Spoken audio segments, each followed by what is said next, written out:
Well, this game right here might very well be just as good, if not better, than Manor Lords and maybe one of the greatest city builders I've played in the last few years. Hello again there, friends and fans. Raptor here, and welcome back to Foundation. The 1.0 release is now behind us, and I wanted to take a little tour with you of a city that I had been building and give you some tips and tricks that I'd learned by just doing, and from some of you as well by telling me certain things that you've learned by watching others or doing yourself, and of course answer some questions you may have down below in the comment section. Today's a little bit of a tour, a little bit of a, hey, if you haven't checked out Foundation, you know, you definitely should. By the way, it has a free demo on Steam, so you absolutely should.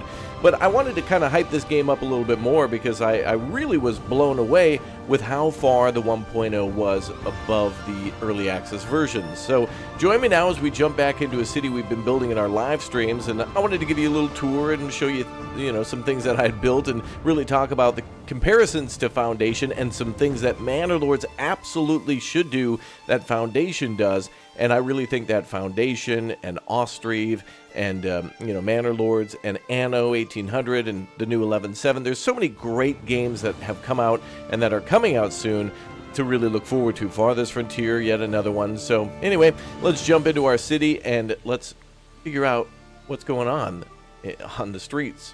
By the way, don't forget to subscribe to the channel. Hit that like button, and thank you very much for turning on the notification bell too, so you can find out about this and many more city builders. Let's go. Now, this video should absolutely serve as a little bit of an advanced tutorial for those of you wanting to learn more about Foundation or about what's possible here. I've been building this city for maybe about 12 hours or so, where we've got a lot of great things completed and a lot of great things going on. So let's go ahead and unpause and take a look at what's going down here. Right here is our village center, and that's kind of where you start in Foundation. You can move this eventually, and if you click on it, for example, you can then click on this edit building thing, and again, click on it one more time, and then you can actually move it around and rebuild it somewhere else if you'd like to. So that's definitely a cool thing in this game, is it constantly renewing and unlocking things. There's a massive amount of stuff to unlock in this game, and it doesn't maybe look like it at the start. Maybe you've seen games with bigger tech trees, but this is huge, with some of these things having like lots and lots of things listed for unlocking. For example, the little manor house, where you can build that many times. Now, if you're familiar with Manor Lords, which, yeah, if you're watching this channel, you probably are, it works a lot like that game, where, of course, we need to build ourselves a manor and start taxing the people. And those taxes go into our coffers, and then allows us to do more things like trade. And there is military and troop training in this game, but no actual combat. So there is definitely a military and definitely weapon making and much more. But one of the things that really blew me away about this game that I wanted to start with first with you all was patrolling. Some of the things that allow you to upgrade your burgage plots, these little houses down here, to a little higher tier. This isn't necessarily a higher class, but it's just a better home for the serfs, the commoners, and the citizens. Those are the three tiers, and then they each have their own, I guess, higher density is what this is, and that's promoted by clicking on these houses here, and it'll tell you exactly what to do on this right side. So there's a lot of cool stuff to this game, which then adds more housing, and that's really neat. So yeah, I'm really impressed with the painting in this game too. A lot of these things here are painted on, and these are all the different things that unlock over time. So there's a few more options probably to come down the line. And as you can see, it kind of looks complicated. There's layer upon layer of things here. The purple is where people are patrolling and looking for crime and whatnot, and adding safety to the town. Everything in green is like a residential area that we painted too, giving people permission to build their homes there. That kind of more light green blue kind of teal line here is where they made cobblestone pathways, and so that gives us, or the permission to workers to then go ahead and build those roads. And there we go, some more immigrants moving in, some people migrating into our town. Excellent. We certainly want more workers, so we're accepting them. That's awesome. And then they're going to go off and live in those homes. So the homes in this game is absolutely gorgeous. I mean, it really looks good. If you're looking for a game that has a lot of depth to it, this is definitely one of them. And it's an incredibly detailed game. I mean, look at that. You've got shutters here. You've got different support beams and bricks and other things like that, like the cobblestone, and then all the little plots are all different as well, with some of them having wattle fences, some of them having regular wood fences or stone, little wheelbarrows here, and I even built a well in one of their yards too, which supplies the neighborhood. So Yeah, insane. This is not as realistic as Manor Lords. Manor Lords certainly has it there, but man, is it breathtaking. It's a really, really good thing. Now, another thing I wanted to point out over here is that the buildings in Foundation, Manor Lords absolutely needs this. There is a little bit of this in the Manor building techniques or the mechanics in Manor Lords, but here I have several things built together. This large home here, which almost looks like a hotel, actually has a great hall to where visitors can come and kind of meet with us and we can discuss issues. It also has a tax office attached to it. Here, this left wing here, we'll call it the east wing, or west wing, I guess, because we're looking at it this way. But regardless, this is where our tax office is, and of course, the bigger it is, the more people who can work there, as well as the treasury that's behind this building back here. And so I've been slowly adding to it. And the game is something where, man, you want to build stuff temporarily, and then you unlock stuff later and later. In fact, I gave myself a lot of room here to build this church, knowing that it would eventually expand, and it certainly has been. Adding more little details onto the church has been giving us bonuses for the amount of people that can actually go here. So now we have a weekly attendance of 159. I got to upgrade it even more because our population is approaching 250, and that's insane. And all of this here is built by just going to this little edit building tab here and look at all the details. Insanity. Manor Lords needs this. I really want Manor Lords to have the option to do that. In fact, probably one of the most free things in Manor Lords to build other than the manor itself is the market as well in that game. And here, and I don't want to just directly compare those two games, but the economy in this game is really reflected well, where we've had to build multiple markets to supply all of our people. There's another village market here that's supplying a lot of the same goods. We have berries, bread, meat, and fish that are assigned here, and then also common clothes, which is a good, and we've been doing that with a lot of our trading partners, buying a lot of that stuff at the start, and then trying to export it once we can start making our own. We buy from one partner, and then when we can make our own, we export to another, and we can make up our money that way. So, I mean, I gotta say, this looks just so organic and fresh. I mean, you see areas where I've tried to build squares like the market and a little bit at the church, but for the most part, everything is essentially just kind of its own organic web, almost like a giraffe, you know, like the a pattern of a giraffe if you see them in the wild. That's exactly what it looks like. Wheat fields over here, too, and harvests that are happening nonstop. It's quite impressive, honestly. Now, I've been hearing a lot of issues about this game with crashing for many people, and I've only honestly had this game crash once in 1.0 in about like 20, almost 20 hours of gameplay. Like, I've been streaming it for a little bit, but I've also been doing some other recording and testing in the background on my own. It's only happened one time. So if it's happening for you, definitely report that crash on Steam and or in the Discord for the devs and let them know maybe what you were doing, or send a crash report if you can, if it pops up, so that way they can make a much better game. As you can see here, I've also made a few little patrol areas, those little purple dots, wherever some town houses are outside of town, so we'll have to make another one right here. And it's so easy to paint in this game, of course, being able to increase and decrease the size of your brush. All the controls are on screen, and honestly, for those of you, I've been hearing a lot of people wanting to play City Builders for the first time. Maybe you're a big fan of something like Tiny Glade. This is the perfect segue from a game like Tiny Glade and take your creativity of building buildings in that game, and then, of course, applying it to a game like this, and that's really insane. We've still got yet to build a monastery. We have yet to build a cathedral. There's much, much more to do, but I've made a long way. Now, one thing that is frustrating me in this game that I wish we could do is there's the ability to make sub-buildings in a building. So an example of that would be right here we have the bailiff's office, and the bailiff could do all sorts of things for us, like appointing people, the status of commoner or citizen, or we could also have the bailiff go out and look for minerals. Like, for example, over here at this large rock pile right there, we found gold, and we also found iron on both sides too. So we have multiple deposits, but the bailiff had to go out and kind of search for those things and reveal that for us. So the bailiff, very important, and also gives additional bonuses like higher work ethic or faster training, or maybe discounts on trading or something like that. The bailiff, very important. Now, when I built the bailiff's office here, I thought to myself, well, I would also like to convert this tower to a watch post, which I was able to do, but I first had to delete the watch post, or the tower, off the bailiff's house, and then build the watch post here. Now, there is an option if we go into the edit tab here. Yeah, there's this little edit building thing, and you can see that there's the bailiff's office and the watch post that are attached as a sub-building, but I can't necessarily change the role of a particular part of the building. Like, for example, here, you can see this little building right here. If if I click on that, you can see it kind of disappear and reappear. So that building that's blinking right there, let's say I wanted to convert that to like a treasury building too. So if I click treasury, unfortunately, that's going to convert the whole building to a treasury, not just that one little subsection. So if I click on this, you can see where the bailiff's office is in blue, right? Then you can see the watch post, which is also in blue there a little bit. The tower, basically, the base and the little doorway out of there. But the treasury is not necessarily converted. So what I wish we could do is when we build a large building and unlock things later, that we could convert it to something else. Which is really cool. For example, if we build another manor, we could then convert this manor to something else completely. So there is an option to then take our old manor and then convert it to something like, for example, now it's a great hall.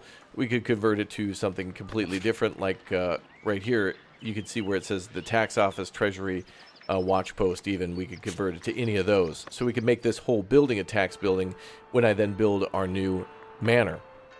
We now have options to a new manor set.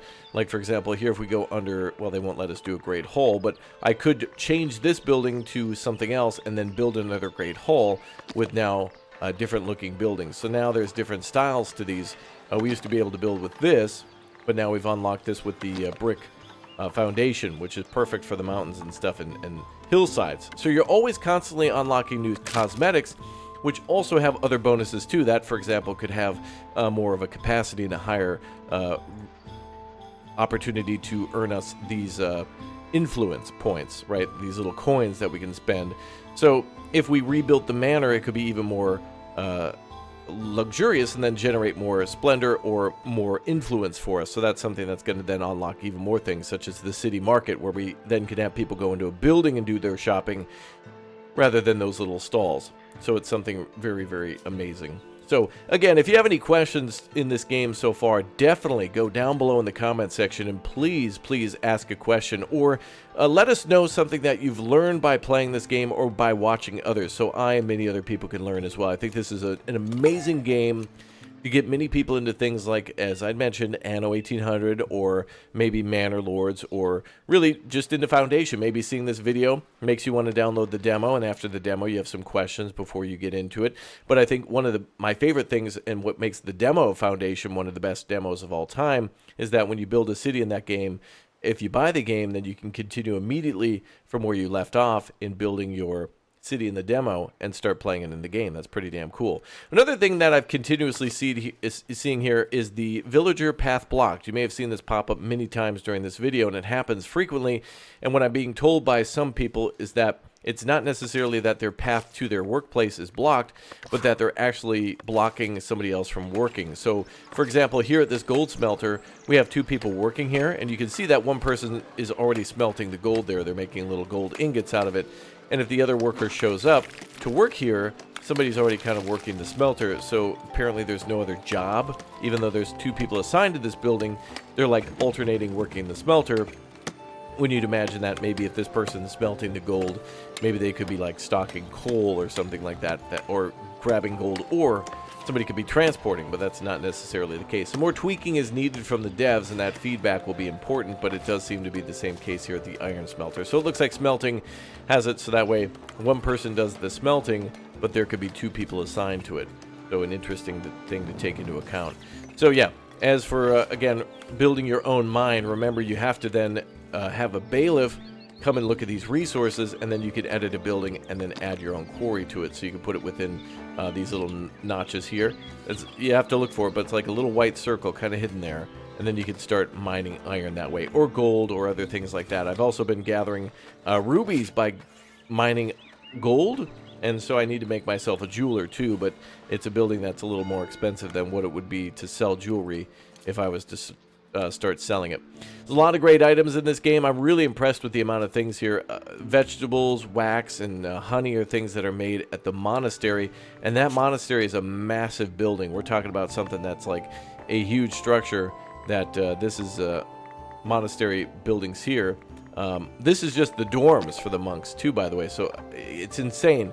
This is going to cost us 25 just for this 25 stone, 2 tools, and 5 planks just for this one little section. So this game is all about building like monolithic like monuments, massive amounts of stuff. So having a ton of stuff stored up is a good idea. So 273 planks, for example, I might want to bop that up to 500. So definitely keep in mind for this game that you're going to 100% want to stock more than what you need.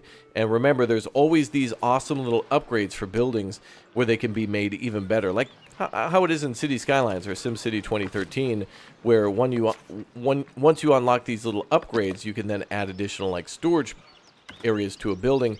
And I think it might be a good idea too for your warehouse to just build multiple, because you can only employ 4 people. But a lot of these buildings do have little upgrades that when you unlock those upgrades later, they, one, look refreshing because there's different things like the tent or the limbing station that, of course, you could build the same logging post multiple times, but here, the way we've done it, it actually is saving us space and allowing us to employ quite a few people to then continuously cut down trees in this forest, and they're already regrowing them with the forester.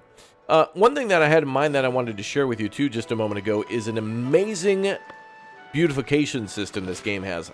No joke, this blew my mind. This was so cool when I saw this. Check this out. Whenever you put something down, you see the little green circle around it. That's beautification, right? It makes these houses like more beautiful. You can see that it affects this house here. If we put that down, it'll turn green and be like, wow, we have a house next, a tree next to our house. How amazing. So it makes them happier. But did you see what happened just moments before? Check this out. Look at that. Do you see that? I can't believe it. Building multiple decorations next to each other increases the overall area effect of the park that you're building. So I can't tell you how amazing that would be in City Skylines or some other game to be able to put down a massive amount of decorations in an area and have the effect of the park get bigger and bigger and bigger at how luxurious the park is. In other games, if you build like a stadium and then like a park next to it, it doesn't really enhance the stadium or whatnot. But here it definitely does. So adding decorations that bounce off of each other have some sort of an area of effect in making them even more beautiful next to that area. So look at this. The tree has an effect of about that size. It can fit right here between this stone fence and this stone deposit. But if we put it over here, it almost doubles and triples in size and then adds to other areas around it too. So within that same darker area, you can see how much more lighter it gets. That's amazing. You could get 1 or 2 or 3 or 10 more houses in there depending on how you lay things out. That's so mind-blowingly like industry changing. That's a milestone in gaming right there. That has to be praised. That's an incredible system that I've seen for the first time here. And if it's somewhere else, I want to know what other games have that, because that's just outstanding. As well as the amount of decorations that we have. I haven't even unlocked them all, but look at that. There's decorations like small benches made of wood and stone and terracotta, or like rope. There's even lanterns and braziers and little fountains too, where I think even we might be able to decorate this fountain ourselves. Like you could put a statue in the middle of that fountain and make it look like nicer that way. Yeah, maybe we could put the fountain in the church area or something like that. Or perfect for a town square too. Now that fountain right there is a good example of where you could build a. And I love this as well. Side note. Love the fact that you can put down little blueprints and then come back later and build them when you have the money. So it's a great idea for if you wanted to build a church in the future, you could just leave an area blank, lay out all the pieces and parts for the church, and then come back later and build it when you have the materials or the time. Or maybe you're just kind of like waiting for something to happen. Playing in ×3 speed, you're waiting for a bunch of food to get made from your wheat harvest. Then you could take all your time to design a church, put that on pause, and go back to the other thing. But, oh, more people moving in. But yeah, that decoration thing just blew my mind, and I want to see more games have that. Really cool stuff, as well as the music. Gotta say, I love that music. I really do. So keep in mind that not only can you build a manor in the game, but also tax office, the treasury. You can also build a church, cathedral. You can build watchtowers or watch posts. You can build your bailiff office. You can also build castles, and you can build a tavern over here too. I built a tavern that has a little brewery attached to it. We're making berry brew in this building here, and I kind of made it a detached, separate building yet in the same little area. And you're always going to be coming back to make changes to stuff when you unlock it, or make multiple buildings where your next building might be even better. So, I don't know, just an insane amount of opportunity and an insane amount of things that you can do in this game. I mean, it's really more of what you can do than what you can't do. And again, I mean, the organic building of fences to control where people move. You can do this in this game with the forbidden tool. You can tell people like I did here to stop running up the mountain. I had some people trying to like just scale the side of this mountain, so I forbade people from actually going up, like scaling the cliff, right? Like, geez, use some sanity, people. Come up the small little slope over here, and now they are. But another way to control that, rather than just spray painting the ground in a layer that you can't see, is building these fences too around all these grain fields. Now, you don't have to do this, but I just chose to do it, and it made for some really nice looking pathways here. And you know, I can put some trees along that way, and it looks really just real. I mean, it really does. This game has a lot of realism to it and a lot of detail to it. I think Manor Lords certainly will surpass that at 1.0, and this game has 6 years of development behind it already and tons of backing from the fans and support, but Manor Lords needs that too, and I can't... this has got me so excited to what other games will do in the future, not just Manor Lords. There's got to be some other unannounced games coming down soon that we'll definitely enjoy. I can't believe what we could possibly be looking forward to after 2025. Oh, look at this. Oh, yes, another quest here. We want to make sure that people are happy up to 75%. Cool. So lots of goals and things to do, and lots of stuff to look at in this book, too. This book you could get buried in for a while. I would recommend... You see it? Buried in. I would definitely recommend pausing the game at a certain point and going through this entire book for those of you who are new players. Edicts are important here. You'll unlock some of these later on through your progression tab, and these, of course, are things that will bring in extra money or lower your upkeep or other things like that. And then there's also privileges, which are kind of like edicts, but they apply to not just the city in a way, but also like your trading partners and other cities or other factions that influence you, like labor, kingdom, and clergy. That music is banger, man. It's a banger. I love the way that also trade unlocks in this game too, by either paying money or doing it via influence, or just by giving a gift of certain things like bread and food to your neighbors, and then you can see all the things that you can buy and sell to and from them, which looks great. Davenport here showing a little boat. I hope we get, and unfortunately we don't have this at the moment, and that's a little bit sad, as well as the military stuff, is trading on the water. We have a coastal map, and we also have a river map, but we don't have the ability to actually, you know, trade on the water. So that'd be kind of cool. A great trade menu here. I think this could be maybe a little more well done. It's kind of cluttered in a way, but I think that could be updated, as well as the villager tab. So yeah, this book is definitely something to get lost in, and definitely something to study for a while. Now, one thing I wanted to make mention too is that some of you might like this map, and I'd love to share it with you. So I'll try to put a comment down in the description or in the comment section, or if you pause your game, you can actually get your map code here. And some of you have spent a lot of time in the map generator making like the perfect map. This does have a map generator. I think I'll show it in just a little bit for anybody curious, but I just wanted to open this up to, hey, here's some tips and tricks that I've learned, and I wanted to make another video on top of this one to explain a few more things for all of you to really help everybody having a lot of problems. Now, one problem I had that I wanted to share too is earlier in a stream, I was trying to delete one of these little, like these little storage areas here. So I went to the edit building tool, and chat was telling me, well, all you have to do is click on the building that you want to delete. And so I couldn't do that. Like clicking on this building allows me to move it, but I couldn't do anything with this one. But for the warehouses, there's a large plot here where they store things in a quarter.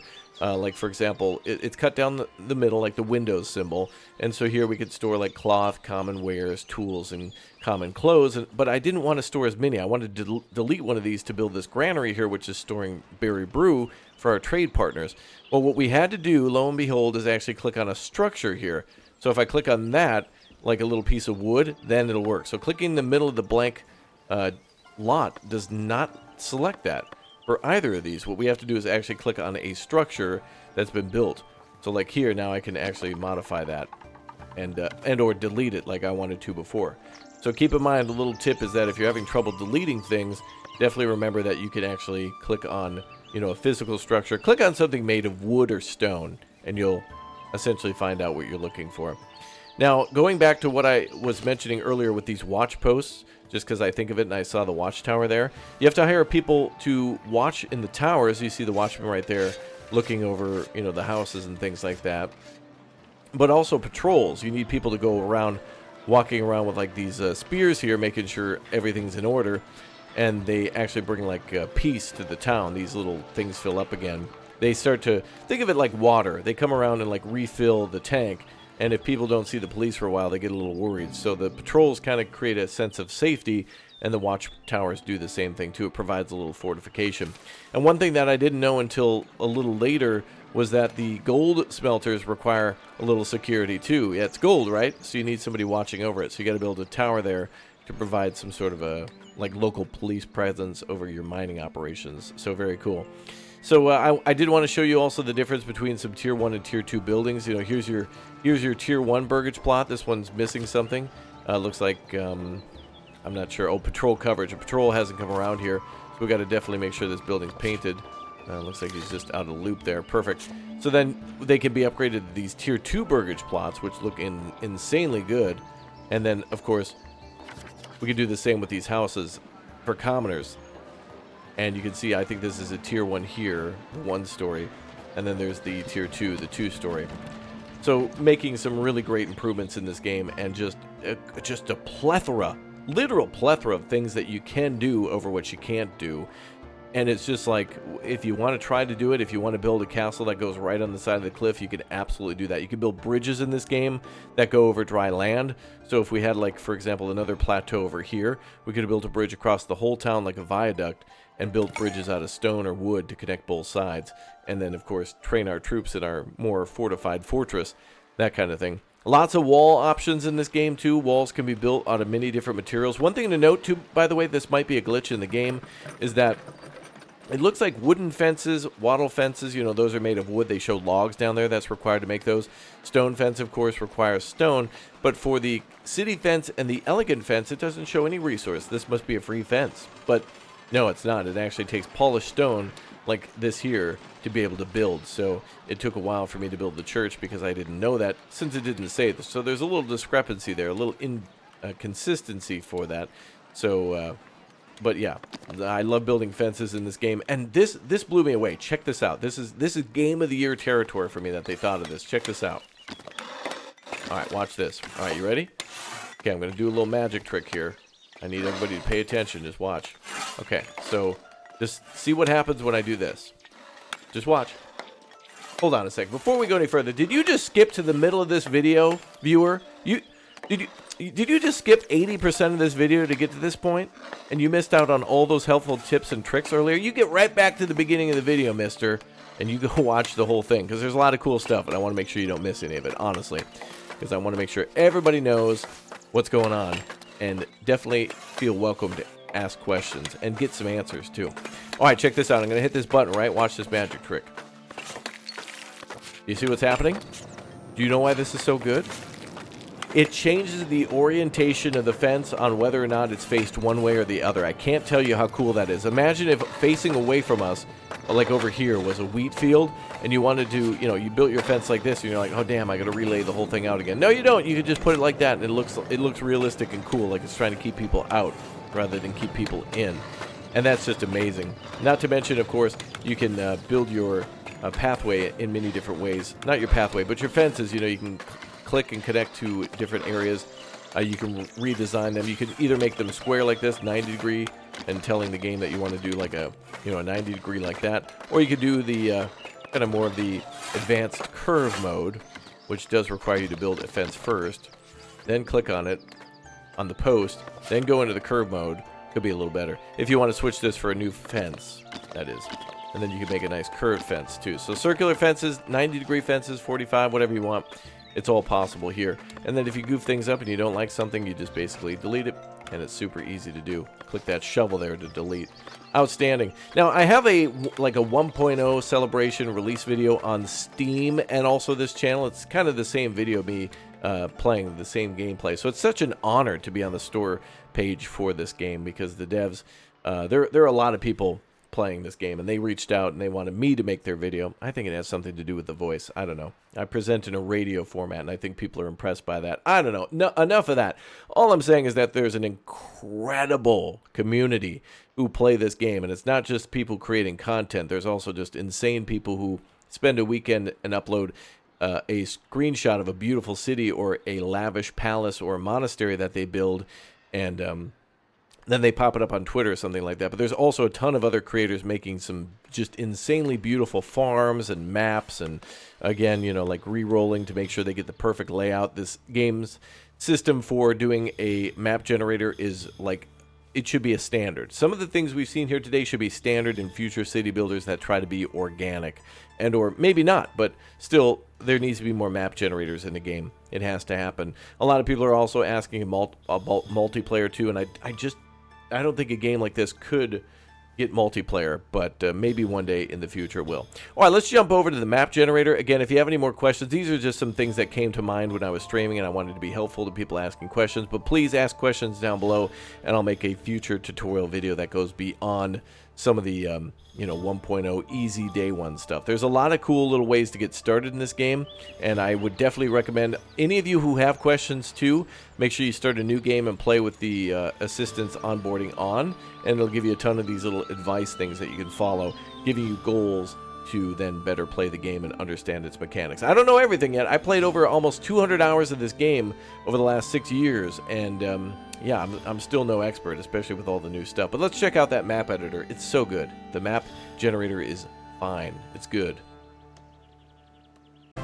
Now, this was quite impressive in the map editor when I figured this out. First of all, you have 3 types of maps to choose from, which is something they kind of came up with a while ago with coastal, the river map, and also the hills map. Water was kind of a thing that they added after a while. We only had the hills map for the longest time back in early access, and then lakes were added, and then eventually we got, I think, a coastal map and a river map. And the great thing about this is that there's different types of sliders here that have like ocean and bay and other things like that based on the map itself. Now, they all allow you to adjust the heights and the cliffs and other things of that nature, but each of them has their own unique feature. The hills map can have lakes, which you can have on or off. The river can also be wider or also have these little bays and almost like lakes attached to them too. And the coastal map is pretty impressive too, with lots of little islands that you can have, and or a smoother coastline. In my opinion, I don't want the coastal map to have too much water, because I want to have all that for building space, since there's no river traffic or boat traffic or anything like that.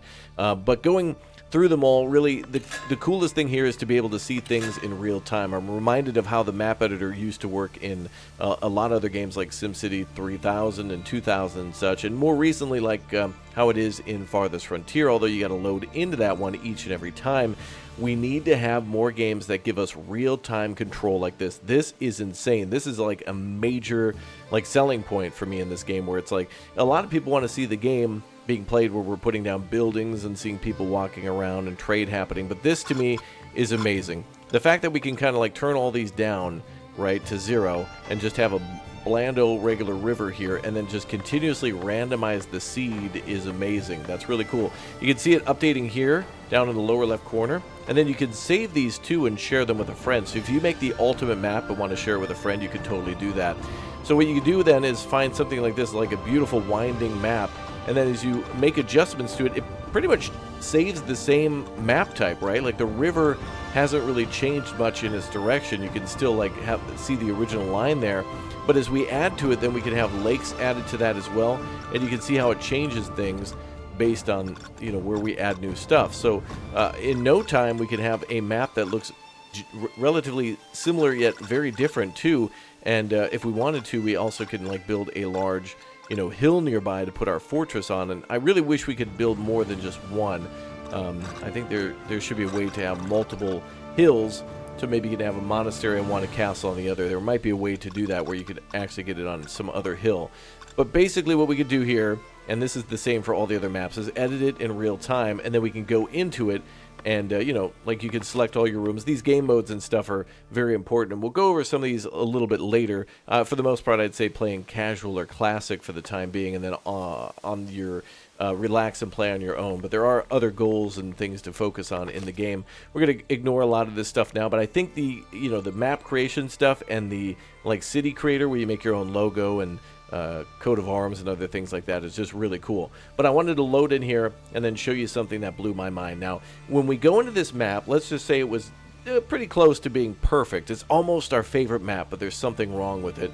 Well, what we could actually do is we can go back out to the menu and make changes to it from that actual screen, from the map editor. So here's, a lot of the tips and tricks where they're telling us how to play. We'll ignore that for now, but, let's just say, wow, this map is amazing, but I want there to be more hills or something like that. You can actually go into the map and take a little tour around as to where it spawns supplies, and I think this might be randomized each time. I'm not sure, but like berry bushes and other things like that may appear based on where there are more forests and things of that nature. Same with the boars. But, if something's not quite right, you can go back and fix it. So you can take a 3D tour of your map before you totally choose and commit to it, but you get to actually save it without saving it. It just kind of saves the last map that you edited. So let's just say we want this, massive plateau, whatever it may be called, to be much more prominent.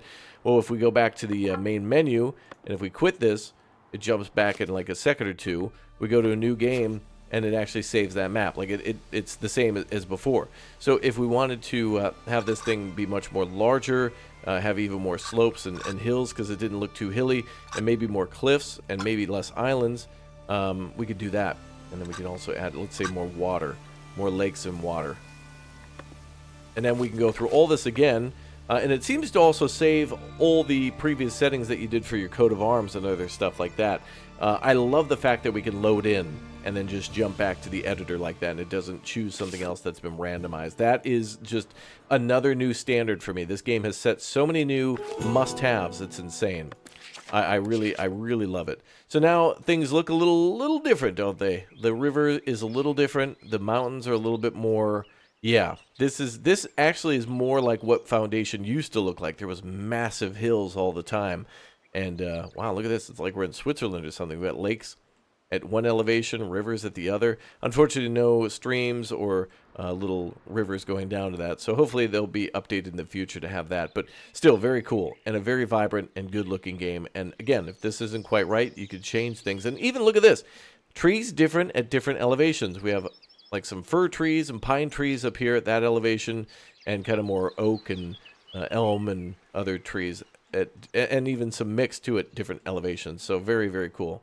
I got excited. I thought that was a little river coming down, but yeah. And then a large lake there, which looks impressive. And of course, then we can start by buying our first little territory. Look at that.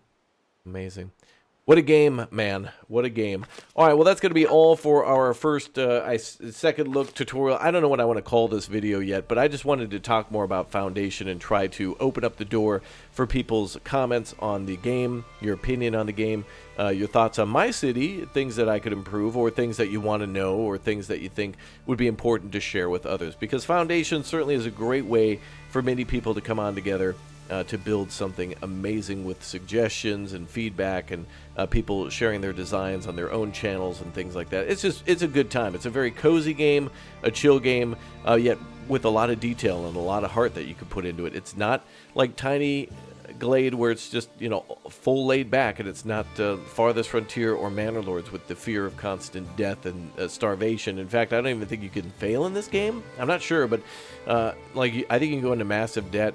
You just can't build anything, and then also, like, food. You just have to kind of rage quit. But anyway, that's all for now, everybody. I can talk a million years on Foundation, and I definitely want to. So 100% let me know what you think down below. Please do leave a comment. I'd love to hear from you, and I will see you all next time. Take care, everybody, and we'll see you soon for more Foundation Live here on the channel. As a side note, I may get more keys for everyone to give away for Foundation, so if you watch this far, make sure you subscribe and turn on the notification bell, because I might get keys for games like Civilization 7, Kingdom Come, Delivered Stew, and also Foundation. Make sure you sub, and I'll see you soon. Goodbye. Glory to Raptoria down below in the comments section. Bye.